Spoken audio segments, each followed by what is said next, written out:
first issue regards food and how to approach it. How careful do we have to be? Most processed foods have things that seem doubtful, so should we leave them? How deep should we research each and every ingredient? As an example, if you eat cheese somewhere, you don't know the type of rennet was used to make it. So do you have to find out before eating it? Also, specific questions about how to approach whey and things. Well, I've eventually kind of gathered from a number of different scholars, and you'll find that some scholars are a bit more strict on this and some are not as strict. When I mean not as strict, doesn't mean that they're extremely lenient or that they are, not doing the required amount. I don't mean that. I'm saying that there's some who are extremely strict in this regard. One of the ways to probably approach this for the majority of people who probably lack absolute scrupulousness, or that it would cause a great hindrance to the majority of people, which they're not prepared for, which might leave them into maybe just giving things up entirely. The reason I'm talking about this in this nature, in this case, is because it is a very difficult issue to deal with. And of course there is a path in here of taqwa and there's a path of fatwa. So basically what I've heard from a number of muftis, and there was actually one very, very strict, scrupulous mufti, and he was known for that, Mufti Rashid Ahmed Ludianwi, who was known to be one of the most strict. He would go against the majority if he had to, in being strict about something. In regards to food, he would say that if something is apparently haram, it has an ingredient which you know to be of course haram, like animal fat or gelatin, which is still haram according to the majority of scholars, although there are some scholars who consider that there was some tabdeel al-mahiyya, or molecular change that takes place in there, and they've said it's okay. I follow the opinion that it's still to be avoided, because there's many scholars who still consider it to be haram. So if there's things of that nature which you know to be haram, or alcohol, for sure, it's in the haram alcohol, talking about the Hanafi school in terms of alcohol, then you avoid it. If there's something else that has a majority of chance of being haram, then again you abstain from that unless you're prepared to go and make some research and find out if it's halal or not. So in that case, you should abstain unless you find out that no, they're using a halal ingredient, because the probability was there, you just found out. Otherwise you abstain from it until then. If there's something that may be haram, like it has been, it could have been in 10% option. Now in this case, it would be better to find out, but you could also take the course that majority of the time it's okay. So, you could probably take that. The path of taqwa and scrupulousness, for those who are able to follow it, would mean that they find out even those things, or just abstain from it if it's not a necessity. So there are issues like this. Now the issue of whey, for example, or mono and diglycerides, is that it could be from both sources. So the way to deal with this is to, for example, this may come in certain breads. Bread is considered a kind of a staple for a lot of people. So try to inquire from some of the big companies in this business. For example, in California at least, there's Interstate Bakery that makes a number of the famous brands in this area, or in this part of the country. So you find out from them what they do.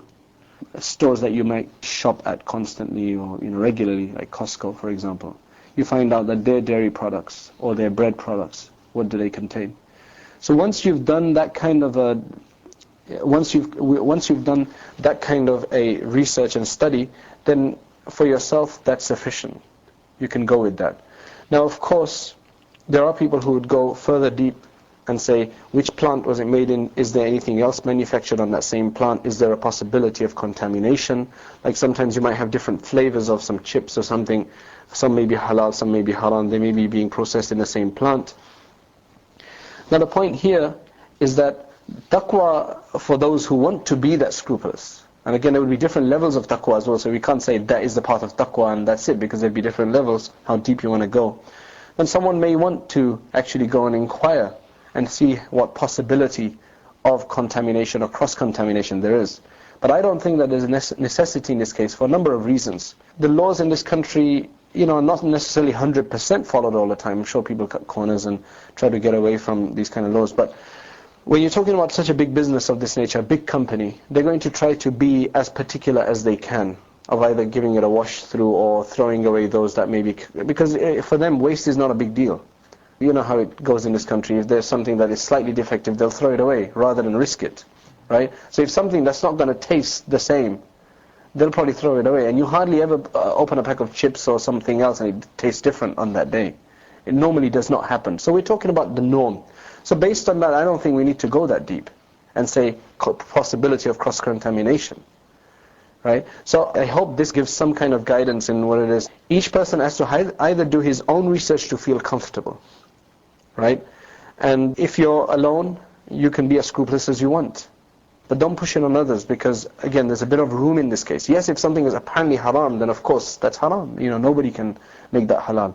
Like cheese, there's maybe 5 or 6 companies that make the majority of cheeses, for example, in your area. So let's say in your area there are 2 famous supermarkets which most people shop at. Let's say there's Costco, there's Albertsons, and there's Vons. Now you go and ask each one of them, because they have their store brands which are normally cheaper than maybe branded names. So you ask them who makes them, and normally the Albertsons is not going to make it, it's going to be some local cheese manufacturing firm. So you ask them.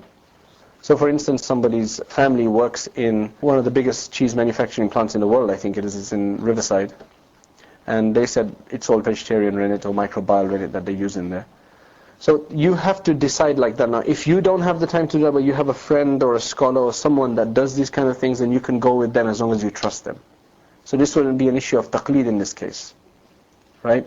So that's the way to deal with these issues. Now, again, if you go to somebody's house and they serve you pizza, normally they're going to probably serve you in the box that they got it in, because they're not going to normally put it in something else, because they're so big, you don't have some stuff to put it in, right? Or if they made pizza at home. Now the thing is, in your research, or what's your feeling about the majority of cheeses? My personal research was that the majority of companies, the overwhelming majority of companies, do not use pork rennet.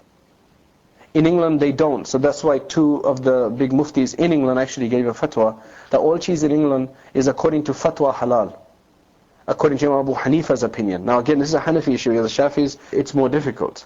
In the Hanafis we have 2 opinions. Imam Abu Hanifa's opinion is that where the rennet comes from, that's a part that comes from a place where the blood does not reach, right? And it doesn't pollute it. So hence, even if it's not an Islamically slaughtered animal, as long as it's an animal that is not najis, like pig, then it's going to be halal. So they said that we discovered that no company uses pork rennet for whatever reason. Hence, Taqwa, abstain unless it's microbial or vegetarian or halal. But fatwa, you can take it. Now, you could follow that here by finding out from the companies of what they use. So you find out that the majority of companies, the big suppliers in the game, are not using pork. Like in my research 4.5 years ago when I first came here, I discovered there was only 1 company out of the 4 or 5 or 6 companies that I asked. I asked Kraft, I talked to Albertsons, Vons and Costco, and 1 or 2 others. There's only 1 company that actually said to me that we cannot give you a guarantee, whatever is available. That was Land O'Lakes cheeses. So I've never touched that cheese, right? Then for pizza places, if we don't take anything else into consideration, again, you know, they've done research in that regard that Domino's is, the majority say that's okay, Little Caesars is okay, their cheese is okay, meaning Costco told us that their cheese is okay in their pizzas.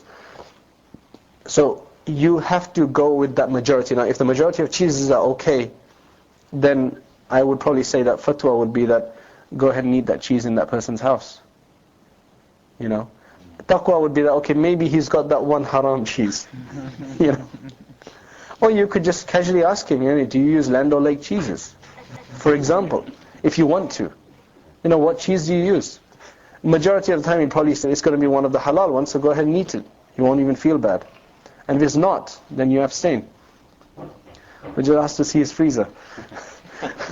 No, but I'm hoping that you're getting the idea of what I'm talking about. This is just something that I made up, you know, kind of an approach to it.